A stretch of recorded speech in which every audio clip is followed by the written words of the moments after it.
Hi అండి. ఈరోజు మీకోసం ఒక కథ. మరి కథలోకి వెళ్తే లీలాకి కళ్ళు లేని శ్రీరామ్‌తో పెళ్లి జరుగుతుంది. లీలాకి అమ్మా, నాన్న, అక్క ఉంటారు. వీళ్ళది బ్రాహ్మణ కుటుంబం. నాన్నకు మతి స్థిమితం లేదు.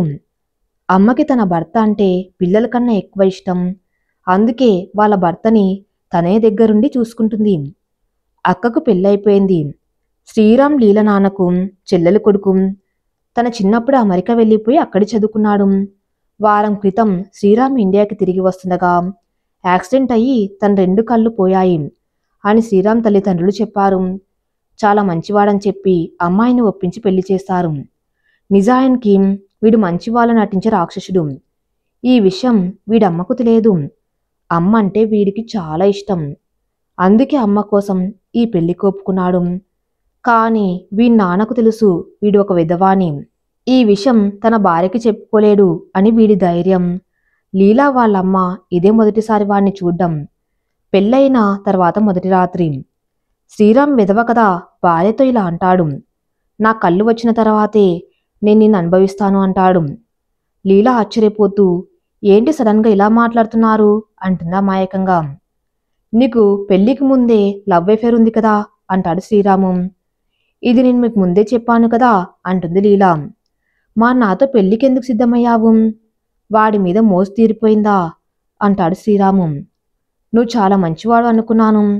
నన్ను అర్థం చేసుకుంటావనుకున్నాను. అందుకే పెళ్లికి ముందు నా గురించి అంతా నీకు చెప్పాను కదా. అప్పుడు ఒప్పుకున్నావు కదా అంటుంది లీలా. నీ మీద ప్రేమతోనూ ఇష్టంతోనూ జాలితోనూ ఒప్పుకోలేదు. నాకు కళ్ళు పోయాయని నన్నెవరైనా పెళ్లి చేసుకుంటారో లేదో అని మా అమ్మ భయపడి నిన్నిచ్చి పెళ్లి చేసింది. నేను ఒప్పుకున్నది మా అమ్మ కోసం అని అరుస్తాడు గట్టిగా. అసలు నువ్వు ఎలా ఉంటావో కూడా నాకు తెలియదు. నీతో నేను పెళ్లికి ఎలా ఒప్పుకుంటాను? నేను నా అందం, నా డబ్బు, నా రేంజ్కి నిన్నెందుకు పెళ్లి చేసుకుంటాను? మా అమ్మ చెప్పిందని చేసుకున్నాను అంతే అంటాడు శ్రీరాము. అంటే నువ్వు మంచి వాళ్ళ నటించావా అని అడిగింది లీలా. అవును, నటించాను, నటిస్తాను. నేను తలుచుకుంటే ఏదైనా చేస్తాను అంటాడు శ్రీరాము. చీ నీచుడా, నీలాంటి వాణ్ణా నేను చేసుకున్నది? కళ్ళు లేవని జాలిపడి చేసుకున్నాను. నీలాంటి వాడి మీద అసలు జాలిపడకూడదు అంటుండగానే తన గొంతు పట్టుకుని నలిపేశాడు శ్రీరాము. శ్రీరామ్ని పక్కకు గంటి నేను బ్రతికి ఉండగా నేను తాకనివ్వను. నిన్నెప్పటికీ నా భర్తగా అంగీకరించను అంటుంది లీలా. నా నుండి నువ్వు తప్పించుకోలేవు అంటూ కోపంతో రగిలిపోతూ అంటాడు శ్రీరాము. ఆ రాత్రి అలా గడిచిపోతుంది. పెళ్ళైనప్పటి నుండి ఇంట్లో వాళ్ళ మధ్య బయటి వాళ్ళ మధ్య భార్యాభర్తలుగా నటిస్తూ లోపల గొడవ పడుతూ ఉంటారు. 3 నెలలు గడిచేసరికి ఈ అమ్మాయి ప్రెగ్నెంట్ అవుతుంది. ఈ విషయం తెలిసిన లీలా అత్తగారు సంతోషపడి అందరికీ విషయం ఫోన్ చేసి చెబుతూ ఉంటుంది. ఇది విన్న భర్త షాక్ అవుతాడు. లీల కూడా షాక్ అవుతుంది. ఎందుకంటే పెళ్ళైన తర్వాత వీళ్ళ మధ్య దూరం పెరిగింది కానీ దగ్గరవ్వలేదు కదా. భార్యను అడుగుతాడు, దీని కారణం ఎవరు? నీలెవరే కదా అంటాడు. అయోమయంలో ఉన్న లీల కాదు కాదు అని గట్టిగా అరుస్తుంది. మరైతే ఎవరు? ఇంకొకరు ఉన్నారా నీకు అని మాటలతో హింసిస్తాడు. ఆ మాటలు వినలేక సమాధానం చెప్పలేక అసలేం జరిగిందో తెలియక స్పృహ కోల్పోతుంది లీలా. ఇక ఆ రోజు నుండి వీరు రాక్షసుల్లాగా మారిపోయి మాటలతోనే టార్చర్ చేస్తాడు. నేను నిన్ను ఏం చేయకుండా ఎలా ప్రెగ్నెంట్ అయ్యావని నిమిషం నిమిషానికి హింసిస్తూనే ఉంటాడు. ఈ తప్పు ఎలా జరిగిందో తెలియక లీలకి ఆలోచించి పిచ్చి ఎక్కినట్లు అనిపించేది. చివరకు తన లవర్ మోసం చేశారనుకుని బాధపడుతుంది. తనలో తనే మాట్లాడుకుంటూ ఏడుస్తుంది. ఈ విషయం భర్త వినేస్తాడు. నేను మొదటి నుండి అనుకుంటూనే ఉన్నాను. నువ్వు వాడితో తిరిగి అన్నీ అయిపోయాక తర్వాత నీకు గతి లేక నన్ను పెళ్లి చేసుకున్నావు. ఈ విషయం ఇప్పుడే అందరికీ చెబుతానని బెదిరిస్తాడు. ఏడుస్తూ వద్దు చెప్పొద్దు అని బ్రతిమలాడుతుంది. వాడు వినడు. చెప్పేస్తాను అని బెదిరిస్తాడు. వద్దు చెప్పొద్దు అని ప్రాధేయపడుతూ నువ్వేం చెబితే అది చేస్తాను. ఈ విషయం మటుకు ఎవరికి చెప్పకు అని మొరపెట్టుకుంటుంది. అలా చెయ్యాలంటే నేను చెప్పినట్టు చేయాలి అంటాడు. ఇక చేసేదేమీ లేక నువ్వేం చెబితే అది చేస్తాను అంటుంది. నాకు తొందరలోనే చూపు వస్తుంది.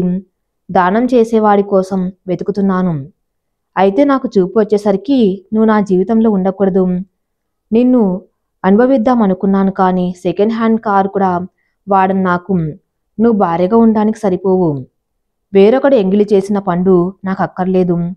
నాకు నీ ముఖం కూడా చూపించకూడదు అంటాడు. మరి మన బంధం అని అడుగుతుంది. అసలు సంబంధం లేకుండానే ఒక బంధం మోస్తున్నావు కదా, నా బంధం నీకెందుకు అంటాడు. మన పేరెంట్స్కి ఎలా చెప్పాలి అంటుంది. నేను ఎప్పటికీ మంచివాళ్ళలాగానే ఉండిపోవాలి మా అమ్మ దగ్గర. నువ్వే చెడ్డదానిలా మారి నీ అంతటి నువ్వే వెళ్ళిపోవాలి.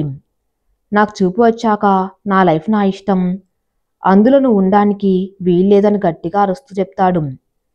వేరే గత్యంతరం లేక కండిషన్కి ఒప్పుకొని ఏడుస్తూ ఉంటుంది. మనశ్శాంతి కోసం గుడికి వెళ్తుంది. అలా వెళ్తూ ఉండగా దారిలో తన లవర్ కృష్ణ కనిపిస్తాడు. ఒక్క నిమిషం పాటు అలా చూస్తూ ఉండిపోతుంది. ఎలా ఉన్నావు, బాగున్నావా అని అడుగుతాడు. లీలా కృష్ణని లాగిపెట్టి గట్టిగా కొడుతుంది. ఏమైంది, ఎందుకు కొడుతున్నావు అని అడుగుతాడు. నువ్వే నా జీవితం నాశనం చేశావు, నువ్వే దీనికి కారణం. కడుపును చూపిస్తూ నన్ను మోసం చేశావు. ప్రేమించాను ప్రేమిస్తాను అంటూనే నా మీద మోజు తీరాక వదిలేశావు. నీచుడా అని ఏడుస్తుంది. ఇక జీవితంలో నువ్వు నాకు కనిపించకు. నిజాయితీగా చూసే నీ కళ్ళను చూసి నేను నిన్ను ప్రేమించాను, కానీ నువ్వు నన్ను నమ్మించి మోసం చేసి వదిలేశావు అని వెళ్ళిపోతుంది. కృష్ణ తనకు ఎదురుగా వెళ్ళి, నేను నిన్ను ప్రేమించాను, ప్రేమిస్తున్నాను, ప్రేమిస్తూనే ఉంటాను. ఇది నీకు అర్థమయ్యేసరికి నేను ఉంటానో ఉండనో తెలియదు. ఎందుకంటే నువ్వు కనిపించవద్దు అని చెబుతున్నావు కదా, నీకు కనిపించి నిన్ను ఇబ్బంది పెట్టను, కానీ కడ వరకు ప్రేమిస్తూనే ఉంటానంటాడు. ఇక చాలు, నువ్వు చేసిన మోసాలు చాలు, నువ్వు వద్దు, నీ ప్రేమ వద్దు అని వచ్చేసి చాలా కాలం అవుతుంది. ఇక ప్రేమ అంటావేమిటి, అదెప్పుడో ముగిసిపోయింది. ఇక మీదట నేను నీకు కనిపించకూడదు అనుకుంటున్నాను, వెళ్ళిపోతున్నాను, గుడ్ బై అని చెప్పి వెళ్ళిపోతుంది లీలా. కనిపించకూడదు అంతే కదా, ఆ పని నేనే చేస్తాను, నువ్వెక్కడికి వెళ్ళవద్దు, నేనే వెళ్ళిపోతానని చెప్పి వెళ్ళిపోతాడు. లీలకి ఏం అర్థం కాదు, తను కూడా వెళ్ళిపోతుంది. కొన్ని రోజుల తర్వాత డెలివరీ టైం వచ్చింది. లీలాని హాస్పిటల్కి వాళ్ళ అమ్మ నాన్న తీసుకువెళ్తారు. పెద్ద పెద్ద ఉరుములు మెరుపులతో వర్షం వస్తూ ఉంది. అమ్మాయి భర్తకి ఫోన్ చేసి చెప్తారు హాస్పిటల్కి రమ్మని. కానీ వాడప్పటికీ ఆసుపత్రిలో ఉంటాడు కంటి ఆపరేషన్ కోసం. ఇంతలో ఫోన్ కాల్ వస్తుంది. అంబులెన్స్ ఆసుపత్రి దగ్గర ఆగుతుంది. కారులో నుండి అందరూ దిగుతూ ఉంటారు. అప్పటికే పెద్ద పెద్ద ఉరుములతో మెరుపులతో భారీ వర్షం వస్తుంది. వాళ్ళ నాన్న దిగుతుండగా కాలు జారి కింద పడిపోయి స్పృహ కోల్పోతాడు. ఆయన ట్రీట్మెంట్ కోసం ముందు ఆయన్ని ఆసుపత్రి లోపల వేరే వార్డుకి తీసుకువెళ్తారు. లీలను కూడా డెలివరీ రూమ్కి తీసుకుని వెళ్తారు. ఆల్రెడీ అక్కడే ఉన్న శ్రీరామ్కి కంటి ఆపరేషన్ జరుగుతూ ఉంటుంది. ఒకే సమయానికి ముగ్గురికి ట్రీట్మెంట్ జరుగుతూ ఉంటుంది. లీల నాన్న స్పృహ వచ్చిన తర్వాత కళ్ళు తెరిచి, నా కూతుర్ని చూడాలి, ఎక్కడ ఉంది, నేనెక్కడ ఉన్నాను అని అరుస్తాడు. గతం గుర్తు వచ్చి మామూలు మనిషయ్యాడు. లీలా అమ్మ ఆశ్చర్యంగా చూస్తూ, ఏమండి, నన్ను గుర్తుపట్టారా అని అడుగుతుంది. గుర్తుపట్టడం ఏమిటి, నువ్వు నా భార్యవి కదా, ఎందుకు ఇలా అడుగుతున్నావు, అసలు ఏం జరిగింది, నేనెక్కడ ఉన్నాను, నా కూతురేది అని అడుగుతాడు. కంగారు పడకండి, ఒక యాక్సిడెంట్లో మీరు గతాన్ని మర్చిపోయారు, మళ్ళీ ఈరోజు మామూలు మనిషయ్యారు, నాకు చాలా సంతోషంగా ఉందండి అంటుంది. నా కూతురు ఎక్కడా, ఏది నా కూతురు అని ఏడుస్తారుస్తాడు. అయ్యో ఏంటండి ఇది, ఎందుకు ఏడుస్తారు, మన అమ్మాయి కూడా ఇక్కడే ఉంది, ఇది హాస్పిటల్, అలా అరవకూడదు అని సర్ది చెబుతుంది. హాస్పిటల్నా, నా కూతురు ఇక్కడ ఎందుకు ఉంది, ఏం జరిగింది అని కంగారు పడుతూ అడుగుతాడు. ఏమీ కాలేదండి, మీరు తాతయ్య కాబోతున్నారు అంటుందా ఆనందంగా. ఒక్క క్షణం ఆశ్చర్యపోయి, ఏమిటి నువ్వు అనేది, మన అమ్మాయికి డెలివరీ కాబోతుందా, మరి ఆ అబ్బాయి ఎక్కడని అడుగుతాడు. మన అల్లుడికి ఇక్కడే కంటి ఆపరేషన్ జరుగుతుందండి అని పెళ్లి ఫోటో చూపిస్తుంది. వాణ్ణి చూడగానే మళ్ళీ షాక్కి గురవుతాడు. వీడా అంటూ ఆశ్చర్యపోతూ, వీడిక్కడ ఎందుకున్నాడు అంటాడు. అదేంటి అల్లుడు గారు మీకు ముందే తెలుసా తడబడుతూ, ఆ ఆ లేదు లేదు తెలీదు, ఎవరి అబ్బాయి అని అడుగుతాడు. ఇతని మీ మేనల్లుడు, అల్లుడు కూడాను అని చెబుతుంది. మేనల్లుడా, అల్లుడా, ఏమిటి నాకేమర్థం కావటం లేదు అంటాడు. అదేనండి మీ చెల్లెలి కొడుకు, అమెరికా నుండి వచ్చాడు, వస్తుండగా దారిలో యాక్సిడెంట్ అయ్యి కళ్ళు పోయాయి అని దిగులు చెందుతుంది. ఆలోచిస్తూ, అది యాక్సిడెంట్ కాదు, వీడి కళ్ళు పోవటానికి వాడే కారణం అని మనసులో అనుకుంటాడు. ఏమండి, ఏమిటండి అలా ఉండిపోయారు? ఓ, అసలు విషయం చెప్పలేదు కదా మీకు. మీ చెల్లెలి ఇష్ట ప్రకారం మన అమ్మాయికి వాళ్ళ అబ్బాయికి పెళ్లి జరిగింది. పిల్లలు కూడా ఇష్టపడే ఈ పెళ్లికి ఒప్పుకున్నారండి. మీ గతం గుర్తు లేకుండా ఉండిపోయారు కదా, అందుకే నేనే మీ మాటగా చెప్పి ఈ పెళ్లి జరిపించేశాను. ఒక్కసారిగా కింద కూలబడిపోతాడు. ఇంత జరిగిందా? అసలు మన అమ్మాయి ఈ అబ్బాయిని పెళ్లి చేసుకోవడానికి ఎలా ఒప్పుకుంది? కళ్ళు లేని వాడితో ఎందుకిలా చేసింది అని ఏడుస్తాడు. అయ్యో, ఏమైంది అని బాధపడుతున్నారు. శ్రీరామ్ చాలా మంచివాడు. వాళ్ళిద్దరు సంతోషంగా ఉన్నారు. ఇప్పుడు ఆ అబ్బాయికి కంటి ఆపరేషన్ కూడా అయిపోతుంది. కాసేపట్లో ఆ అబ్బాయికి కళ్ళు కూడా వచ్చేస్తాయి. మీ గతం గుర్తొచ్చింది. అమ్మాయికి బేబీ పుట్టబోతున్నాడు. ఇవన్నీ సంతోషాలే కదండి, ఎందుకు బాధపడతారు అని సంతోషంగా అంటుంది. లీల నాన్న, నా కూతురి జీవితంలోకి వీడెందుకు వచ్చాడు? నా కూతురికి వీడి సంగతి తెలుసా? వీళ్ళ జీవితంలో ఆ రోజు జరిగిన సంఘటన నా కూతురికి తెలిసే ఈ పెళ్లి ఒప్పుకుందాం. అసలు ఏం జరిగిందో వీడికి గుర్తుందా? ఆ అబ్బాయి ఏమయ్యాడు? ఎక్కడ ఉన్నాడు? ఈ ప్రశ్నలన్నీ లీల నాన్న గుండెల్లో గుణపంలా గుచ్చుతూనే ఉంటాయి. ఆలోచిస్తూనే ఉండిపోతాడు, ఏమర్థం కాక. ఇంతలో డాక్టర్ వచ్చి, కంగ్రాచులేషన్స్, మీ అమ్మాయికి అబ్బాయి పుట్టాడు అని చెబుతాడు. లీలా అమ్మ సంతోషంతో చూడ్డానికి వెళ్తూ ఉంది. అసలు అమ్మాయి తండ్రి ఎందుకు టెన్షన్ పడుతున్నాడు? లీలా వాళ్ళ నాన్న అమ్మ వాళ్ళ మనవని చూడ్డానికి వస్తారు. లీలకి ఇంకా స్పృహ రాలేదు. లీలా వాళ్ళ నాన్న మనవన్ని చూసి అక్కడి నుండి బయటికి వస్తాడు. ఇంతలో కంటి ఆపరేషన్ పూర్తి అయిపోయిన శ్రీరామ్ కూడా తన భార్యను చూడ్డానికి వస్తాడు. చూసిన వెంటనే ఒక క్షణం శ్రీరామ్కి గుండె ఆగినంత పనైంది. ఒంటి నిండా చెమటలు పడతాయి, మాటలు రావు. అలానే చూస్తూ ఉండిపోతాడు. లీలా అమ్మ, అల్లుడు గారు ఏమైంది? ఎందుకలా ఉండిపోయారు? మా అమ్మాయి, మీ భార్య లీలా ఇదే. మీకు పుట్టిన బాబు ఇదిగో తీసుకోండి అని చేతిలో పెడుతుంది. బయటకు వచ్చేసిన తన భర్తను తీసుకువద్దామని తను కూడా బయటికి వస్తుంది. శ్రీరామ్ పాపను తన భార్యను చూసి ఏడుస్తాడు. తను చేసిన తప్పుకు పశ్చాత్తాపడుతూ భార్యను హింసించినందుకు బాధపడుతూ కుమిలిపోతాడు. స్పృహలో లేని తన భార్యను గుండెలకు హత్తుకొని, ఈ అమ్మాయినా నేను చిత్రహింసలు పెట్టింది అని బాధపడతాడు. ఇంతలో లీల కళ్ళు తెరిచి చూస్తుంది. భర్త వడిలో తల ఉండేసరికి ఆనందంతో ఏడుస్తుంది. ఏమండి, మీరేనా ఇళ్లను హత్తుకుంది? ఎందుకు బాధపడుతున్నారు? ఇన్నాళ్ళెంత కఠినంగా ఉన్నారు, మరి ఇప్పుడు ఇలా ఎందుకున్నారని ఏడుస్తూనే అడుగుతుంది. నా బాబు ఏడి, ఎక్కడున్నాడని అడుగుతుంది లీలా. నీ బాబు కాదు, మన బాబు అంటాడు శ్రీరాము. ఆశ్చర్యంగా సందేహంగా అడుగుతుంది. మన బాబా? మీరేనా ఇలా మాట్లాడేది? నిజంగా మీరేనా అని ఏడుస్తుంది లీలా. అంతా సంతోషంగా ఉంటారు, ఇంటికి వెళ్ళిపోతారా ఆనందంగా. కొన్ని రోజులు గడుస్తాయి. బాబుతో భార్యతో సంతోషంగా ఉంటాడు శ్రీరామ్. కానీ లీల మాత్రం శ్రీరామ్ నటిస్తున్నాడేమో అని అనుకుంటూ ఉంటుంది. ఒకరోజు లీల మామగారు తన కొడుకుతో మాట్లాడాలని అనుకుంటాడు. చాలా రోజులుగా తన మనసులో అనుమానం అలాగే ఉండిపోతుంది. అది ఆ రోజు అడగాలని అనుకుంటాడు. శ్రీరామ్ని తన గదికి పిలుస్తాడు. ఓరే నాన్న, నీతో మాట్లాడాలి, అది నీకు ఇష్టమైతేనే అని మనసులో భయపడుతూ అడుగుతాడు. హా నాన్నగారు, అలాగే ఏంటో చెప్పండి అంటాడు శ్రీరాము. నాన్నగారునా, నువ్వేనా ఇలా మాట్లాడేది అని ఆశ్చర్యపోతాడు వాళ్ళ నాన్న. అవును నాన్న, నేను పూర్తిగా మారిపోయాను. ఇన్నాళ్ళు మీ పట్ల ప్రవర్తించిన తీరుకి నేను సిగ్గుపడుతున్నాను, నన్ను క్షమించండి అని కాళ్ళు పట్టుకుంటాడు శ్రీరాము. అయ్యో బాబు, నువ్వు మళ్ళీ నటించడం లేదు కదా అని అడుగుతాడు వాళ్ళ నాన్న. లేదు నాన్న, నేను మారాను, నన్ను నమ్మండి, మీరు అడగాలనుకున్నదేమిటో అడగండి అంటాడు శ్రీరాము. ఈ బిడ్డ నీ బిడ్డ కాదు కదా అంటాడు వాళ్ళ నాన్న. లేదు నాన్న, వీడు నా కొడుకే. అదేంటి, ఎందుకలా అడిగారు అంటాడు శ్రీరాము.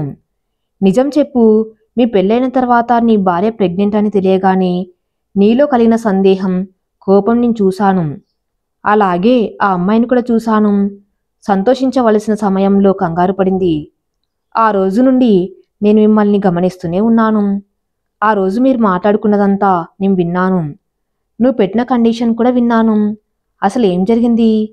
ఎందుకింత మోసం చేసింది నీ భార్య? ఎవరితోనే తిరిగి నిన్ను పెళ్లి చేసుకుందాం?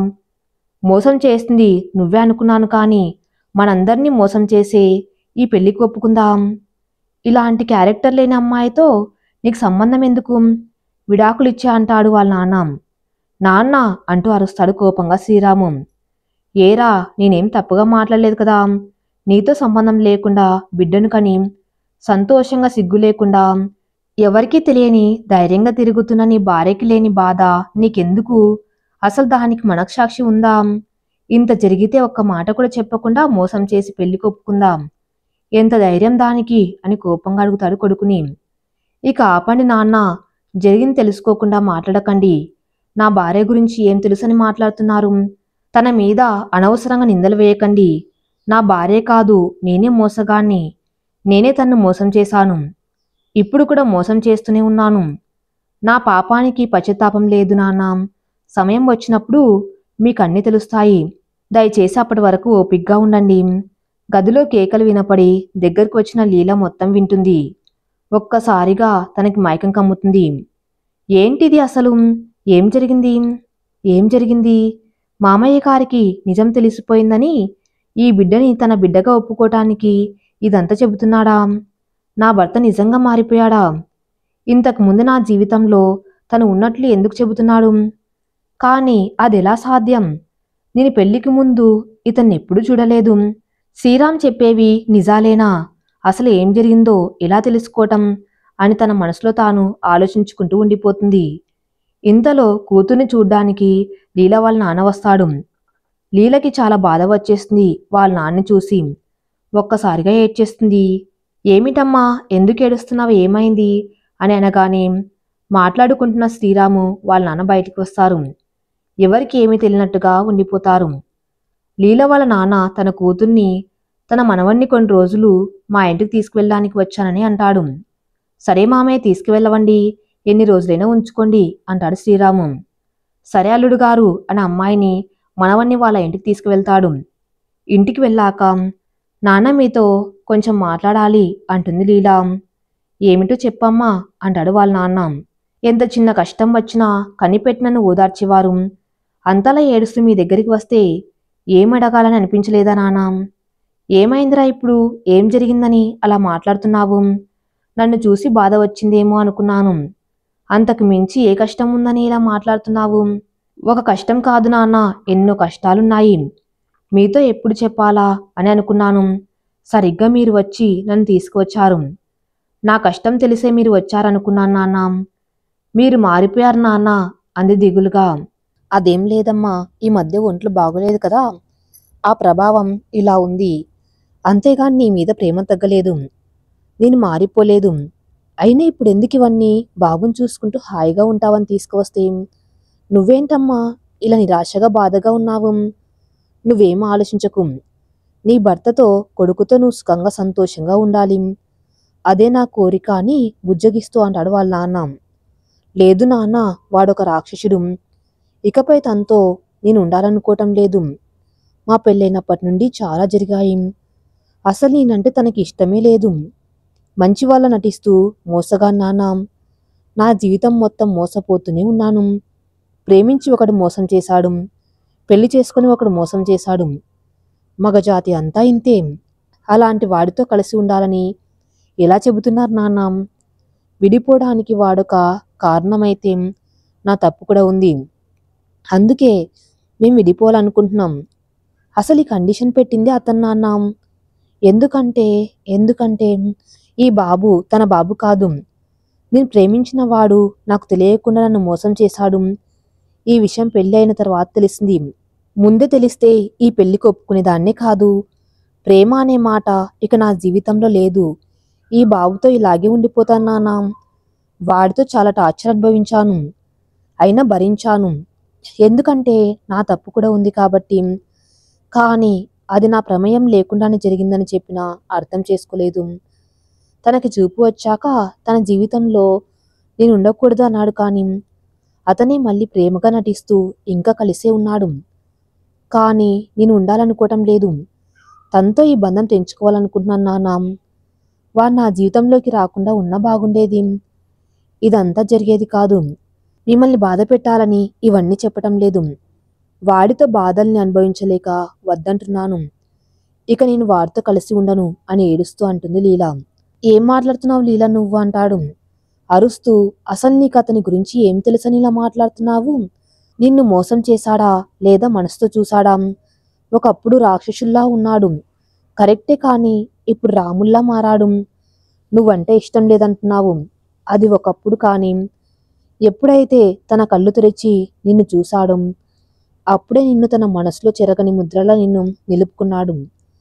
తనిప్పుడు పూర్తిగా మారిపోయాడు. ఎంతలా అంటే తన ప్రాణం కంటే ఇప్పుడు నువ్వే తనకి ఎక్కువ. నీ కోసం తన ప్రాణాన్ని కూడా వదిలేద్దామనుకున్నాడు. ఇదంతా ఎప్పటికీ నీకు తెలియకూడదు అనుకున్నాడు. కానీ నువ్వు అతన్ని అలా అంటుంటే వినలేక చెబుతున్నాను. మారిన మంచి మనిషి నీ భర్త. నీ ప్రేమను బతికించటానికి తన ప్రాణం ఇచ్చేద్దామనుకున్న పిచ్చివాడిని భర్త. వింతగా అలా చూస్తూ ఉండిపోయింది లీలా. అర్థం కాలేదా? నువ్వు ప్రేమించిన వాడి కోసం అంటాడు వాళ్ళ నాన్న. నాన్న వాడెప్పుడో నా దృష్టిలో చచ్చిపోయాడు. నాకు తెలియకుండానే నన్ను తల్లిని చేశాడు. పెళ్లి చేసుకోమని అడిగితే ప్రేమిస్తాను గాని పెళ్లి చేసుకునని నా మనసు విరిచేశాడు. అలాంటి వాడిని ఇంకా తలుచుకోమంటారా?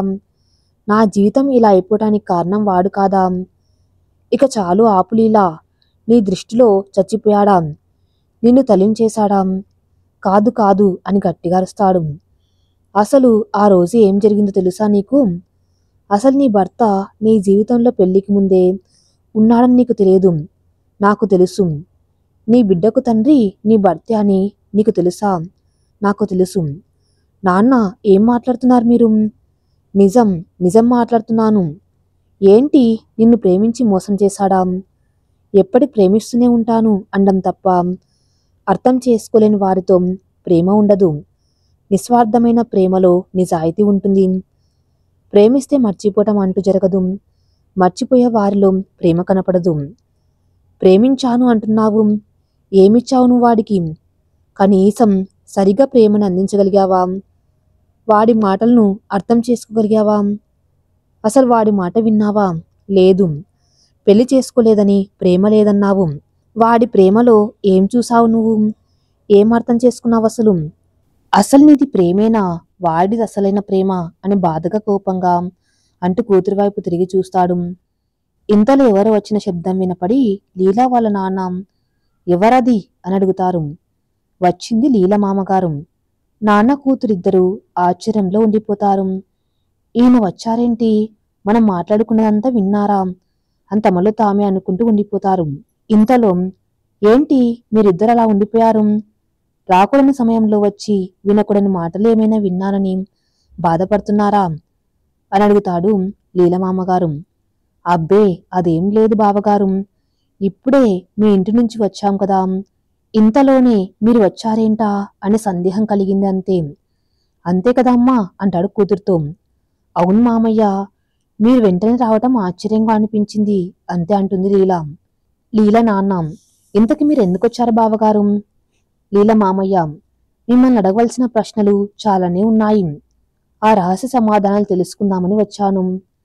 రహస్య సమాధానాలా? అదేంటి బావగారు అలా మాట్లాడుతున్నారు? ఏం జరిగింది? అల్లుడు గారు రాలేదు, మీరే వచ్చారు. ఇప్పుడేమో ఇలా మాట్లాడుతున్నారు, ఏమైంది? మా అబ్బాయి ఒక్కడే నటుడు అనుకున్నాను. మీరు మీ అమ్మాయి అందరూ కలిసి బాగానే నటిస్తున్నారు. అదేంటి మామయ్య అలా మాట్లాడుతున్నారు? నటించడం ఏంటి? మీ అబ్బాయి గురించి తెలిసిందే కదా, మరి మమ్మల్ని ఎందుకంటున్నారు మామయ్య? మాట్లాడకు అని అరుస్తాడు. అసలు మాట్లాడే అధికారం నీకు లేదు. నీ గురించి నాకంతా తెలుసు. మంచిదానివని నా కొడుకుని ఎలా భరిస్తావు అని భయపడుతున్న నాకు నీ నిజస్వరూపం చూసిన తర్వాత నా కొడుకు ఏమైపోతాడో అని బెంగ మొదలైంది. మామయ్య, నువ్వుండవమ్మా, బావగారితో నేను మాట్లాడతాను. బావగారు, నా కూతురి గురించి ఎందుకలా మాట్లాడుతున్నారు? ఏం తప్పు చేస్తుందని ఇలా అంటున్నారు? హా, నేను అది తెలుసుకోవటానికి వచ్చాను. నా కొడుకు దాస్తున్న నిజం, మీరు దాచేసిన రహస్యం, మీ కూతురు చేసిన మోసం, ఇవన్నీ అడుగుదామని వచ్చాను. మీ మాటల్ని నేను విన్నాను, కానీ మీ సందేహాలకు సమాధానం దొరకలేదు. ఏంటి మీరంటున్నది? అలాంటిది ఏమీ లేదు బావగారు, మీరు అనవసరంగా అపార్థం చేసుకుంటున్నారు. ఇక చాలు ఆపండి. నా కొడుకుని కూతుర్ని ఇప్పటికిప్పుడే తీసుకెళ్ళమని చెప్పి మీతో పంపించి తనెక్కడికో హడావిడిగా వెళ్ళాడు. ఈ విషయం మీకు తెలియదా? తనెక్కడికి వెళ్తున్నాడో తెలియదా? నీ కూతురికి పుట్టిన ఈ బాబుకి నా కొడుకు తండ్రి కాదు. ఈ విషయం గురించి మీకు తెలియదా? నీ కూతురు ఇంతకు ముందు ఎవరినో ప్రేమించిన విషయం మీకు తెలియదా? అన్నీ మీకు తెలిసి జరుగుతున్నాయి. ఇక ఆపండి, మీ మాటలని గట్టిగా అరుస్తాడు. నా కూతురు ఏం తప్పు చేయలేదు. నా మనవడికి మీ అబ్బాయి తండ్రి. అవును, నా కూతురు పెళ్లికి ముందు వేరే అబ్బాయిని ప్రేమించింది. ఆ ప్రేమి రాక్షసుల్లా బతికే మీ అబ్బాయిని మంచి మనసుగా మార్చేసింది. తన ప్రాణాలే ఇచ్చేటంత గొప్పవాళ్ళ మార్చేసింది. ప్రేమించడం తప్పు కాదు, తప్పుడుగా ప్రేమించడం తప్పు. నిజమైన ప్రేమ నిజాయితీగా ఉంటుంది. నిస్వార్థమైన ప్రేమ స్వచ్ఛమైనది ఉంటుంది. ఆశ్చర్యపోతూ, నాన్న ఏంటి మీరనేది? నా బిడ్డకు తండ్రి నా భర్తేనా? నిజం చెప్పండి నాన్న. అలా ఎలా జరుగుతుంది? మా మధ్య సఖ్యతే లేదు. అలాంటప్పుడు ఎలా సాధ్యం నాన్న? మీరు అబద్ధం చెబుతున్నారు. ఒక మోసగాడిని ప్రేమికుడు అంటున్నారు, మరొక రాక్షసుని దేవుడు అంటున్నారు. మరి నేనేంటి నాన్న? క్యారెక్టర్ లేని ఆడదాన్నా? ఇక చాలు మీ నాటకాలు. నాటకాలు కాదు, నిజాలు. నా కూతురు జీవితంలో దాగిన నిజాలు. తనకే తెలియకుండా జరిగిన ఈ సంఘటనకి నేనే సాక్ష్యం. నాన్న, ఏంటి మీరు మాట్లాడేది? అవునమ్మా, నీ భర్త పెళ్లికి ముందే నీ జీవితంలో ఉన్నాడు. ఆ రోజు జరిగిన సంఘటనతో నేను నా గతాన్ని మర్చిపోయాను. లీల మామయ్య. హా? ఏంటి మీరు అనేది? నా కొడుకు మీ అమ్మాయిని. లీల నాన్న. అవును, మీ కొడుకు నిస్సహాయంగా ఉన్నా మాకు సహాయం చేస్తానని చెప్పి ఆ రోజు స్పృహ కోల్పోయి ఉన్న నా కూతుని అనుభవించాడు. వద్దు వద్దు అని మొరపెట్టుకుంటున్నా నన్ను మతిలేని వాణ్ణి చేశాడు. అడ్డుకున్న ప్రేమికుడి చేతిలో అందురైపోయాడు మీ కొడుకు. లీల మామయ్య, అసలు ఏం జరిగింది? నా కొడుకు చేసిన పనికి నేను సిగ్గుపడుతున్నాను. దయచేసి జరిగింది ఏమిటో చెప్పండి. ఇలాంటి కొడుకు భూమి మీద ఉండకూడదు, కోపంలో బాధతో అంటాడు. లీల నాన్న. చెబుతాను. తెలియకూడదనుకునే నిజం తెలుసుకునే సమయం వచ్చింది. మా అమ్మాయి కృష్ణ ప్రేమించుకున్నారు. నాన్న, ఇప్పుడు ఈ విషయాన్ని ఎందుకు? ఏడుస్తూ అంటుంది. నిజం చెప్పాలంటే నిజాయితీగా జరిగిందంతా చెప్పాలమ్మా. నువ్వు కొంచెం సేపు ఏం మాట్లాడవద్దు, నన్ను చెప్పనివ్వు. బావగారు, మా అమ్మాయి ప్రేమ నేను అంగీకరించి పెళ్లికి కూడా ఒప్పుకున్నాను. ఈ విషయం నాకు నా కూతురికి మాత్రమే తెలుసు. కానీ ఆ అబ్బాయికి ఎవరు లేరు, అనాథ. తనని తన కుల పెద్దలు పెంచారు.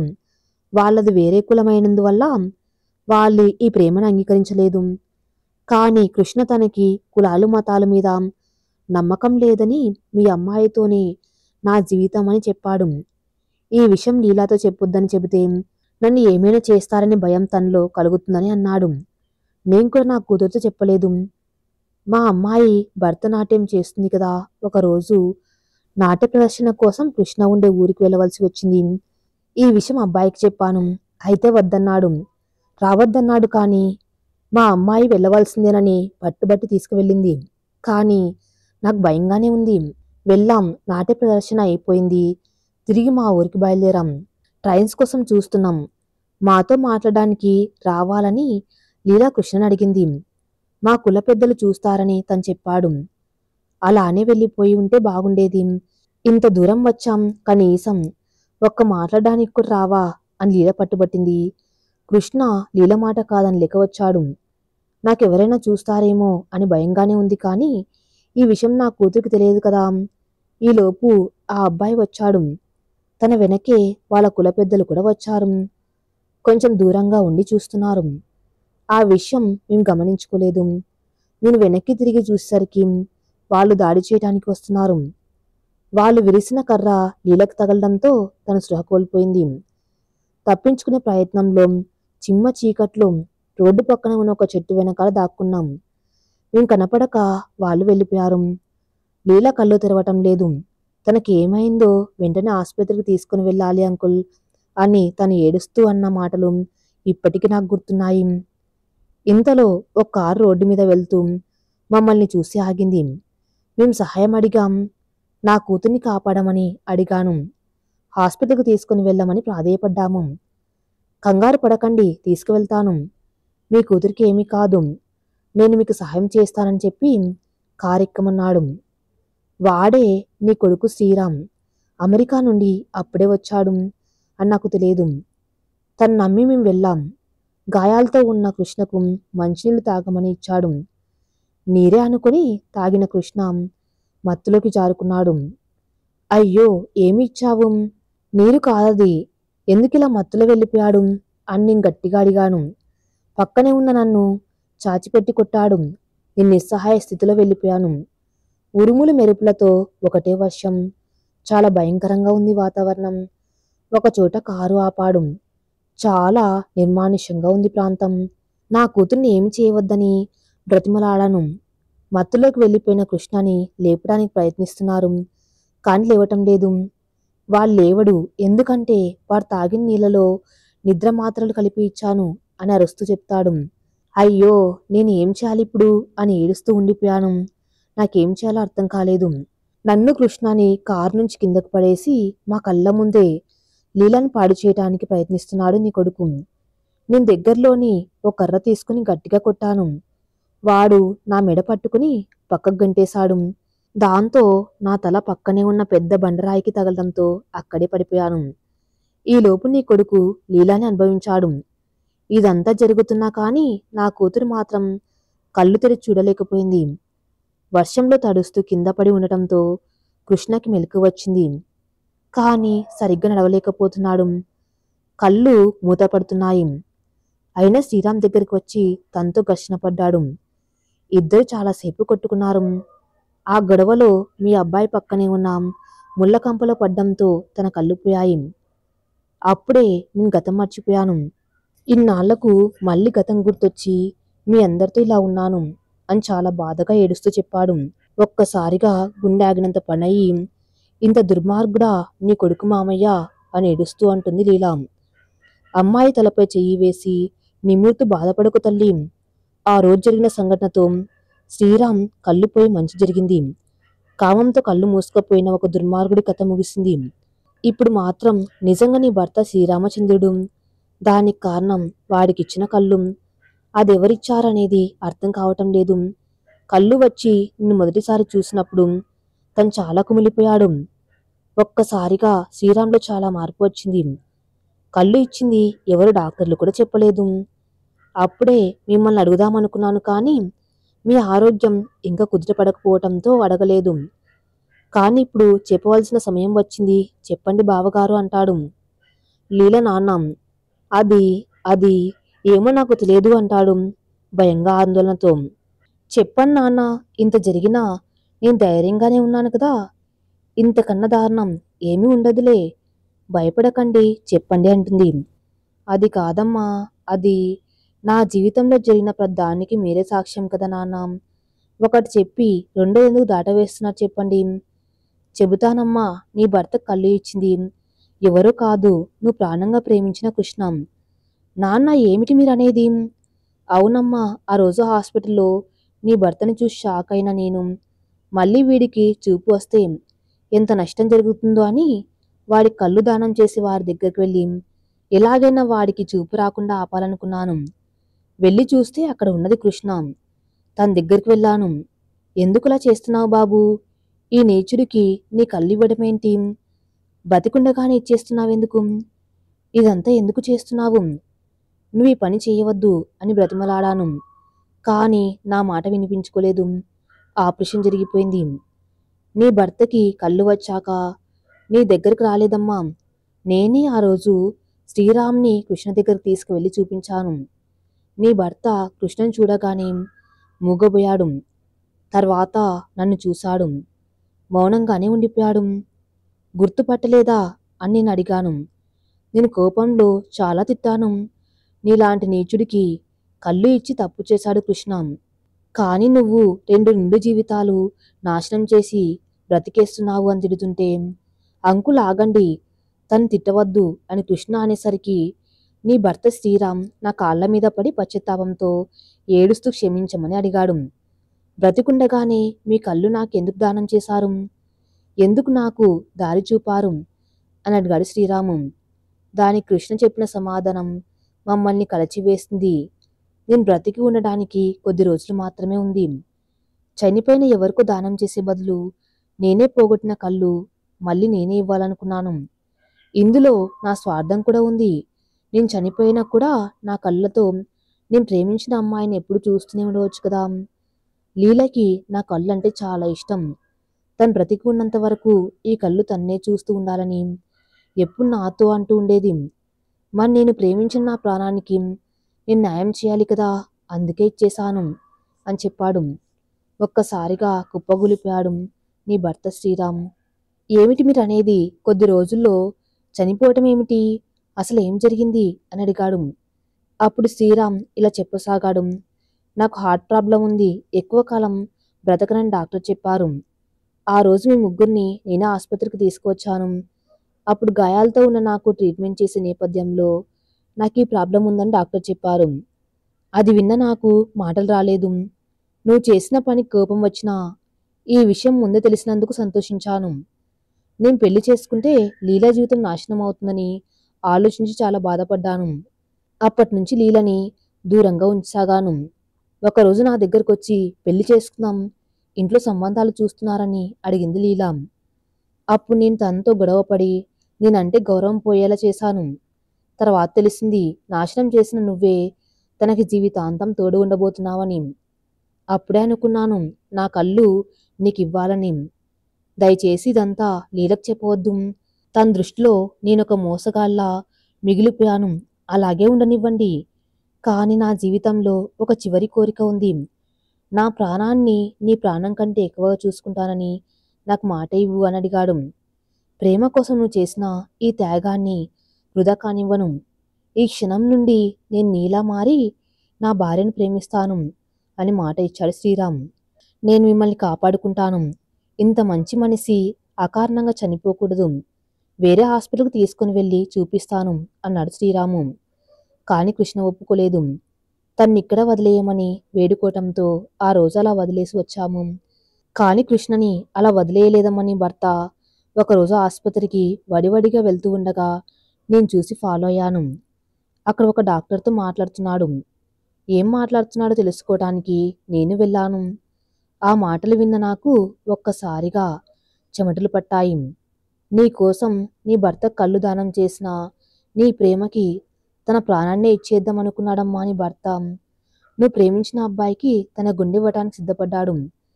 నేను వద్దు అని ఎంత మొత్తుకున్నా వినలేదు. ప్రేమ కోసం తను చేసిన త్యాగం కన్నా ఇదేం గొప్ప విషయం కాదులే మామయ్య అన్నాడు. నేను చేసే పనికి అడ్డు రావద్దు, ఎవరికి చెప్పవద్దు. నేను పోయాక కృష్ణని లీలని కలపండి, అదే మీరు నాకు చేసి సహాయం అన్నాడు. ఇన్నాళ్ళు దుర్మార్గంగా బతికిన నాకు కళ్ళు తెరిపించిన దేవుడికి నేను చేసే సహాయం అతనికి కూడా తెలియనివ్వద్దు. నాతో ప్రమాణం చేయించుకున్నాడు.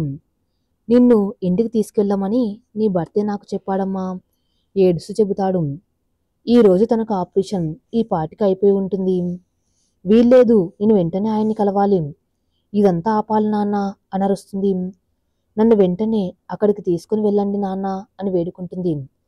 వీరు ముగ్గురు బయలుదేరి ఆసుపత్రికి వెళ్లారు. కానీ అప్పటికే అక్కడ ఒక ప్రాణం పోతుంది. అది తెలుసుకున్న వీళ్ళు గుండె పగిలేలా ఏడుస్తూ పోయిన ప్రాణాన్ని చూడ్డానికి వెళ్ళి షాక్ అవుతారు. చనిపోయింది కృష్ణ. అయ్యో అయ్యో అయ్యో అని గట్టిగా ఏడుస్తూ గుండెలు బాదుకుంటుంది లీలా. ఇంతలో శ్రీరామ్ వచ్చి లీలా కాళ్ళు పట్టుకుని క్షమించు, నీ ప్రేమను బతికించడానికి వచ్చాను. కానీ అప్పటికే ఇలా జరిగిపోయింది. తనకు మాత్రమే ప్రేమ ఉందని అనిపించుకోవడానికి ఆపరేషన్కి 10 నిమిషాల ముందే తన ప్రాణం వదిలేశాడు. ఇప్పుడు కూడా తన ప్రేమ స్వార్థం కోరుకుంది కదా అని కొండంత బాధతో అంటాడు. బ్రతకను అని తెలిసే కళ్ళు ఇచ్చిన అతని ప్రేమ, బ్రతికుండగానే గుండెని ఇచ్చేద్దాం అనుకున్న మీ ప్రేమ, ఇది నాకు దేవుడిచ్చిన వరమా శాపమా అని ఏడుస్తుంది. చనిపోతానని తెలిసిన తన ప్రేమ తన భర్తని మార్చాడు. మారిన భర్త తన ప్రేమ కోసం చనిపోదామనుకున్నాడు. ఇదంతా చూసిన లీలాకి ఒకటే అర్థమైంది. ప్రేమ పవిత్రం, ప్రేమ అనంతం, ప్రేమ శాశ్వతం. తన ప్రేమ కోసం మోసగాళ్ళ మిగిలిపోదామనుకున్న వాడొకడు, మహాత్ముడిగా మారిన వాడొకడు. వీరిద్దరూ నా కోసం చేసిన ఈ త్యాగాలకు నేనేం చేయగలను? ఆడదాన్ని కదా, పైగా అమ్మని కూడా. అందుకే నా బాబుకి కృష్ణ అని పేరు పెడుతున్నాను అంటుంది లీలా. మగువలను ప్రేమించే మగవారి ప్రేమ ముత్యం లాంటిది. ఎప్పటికీ దాని విలువ పోదు, మెరుపుపోదు. కొన్ని కారణాల వల్ల విడిపోయిన కడ వరకు, కాటికి చేరే వరకు ప్రేమించిన మనసుని కంట కనిపెడుతూనే ఉంటుంది. మృగాలను కూడా మహాత్ములుగా మార్చగల శక్తి ఒక్క ప్రేమకే ఉంది. శ్రీరామకృష్ణుల జీవితాల్లో లీల వల్ల వచ్చిన మార్పులే ఈ మా శ్రీకృష్ణ లీల. ఈ కథ ఇంతటితో సమాప్తం. మరిన్ని మంచి స్టోరీస్ కోసం నా ఛానల్ని ఫాలో అవుతూ ఉండండి. Thank you for listening.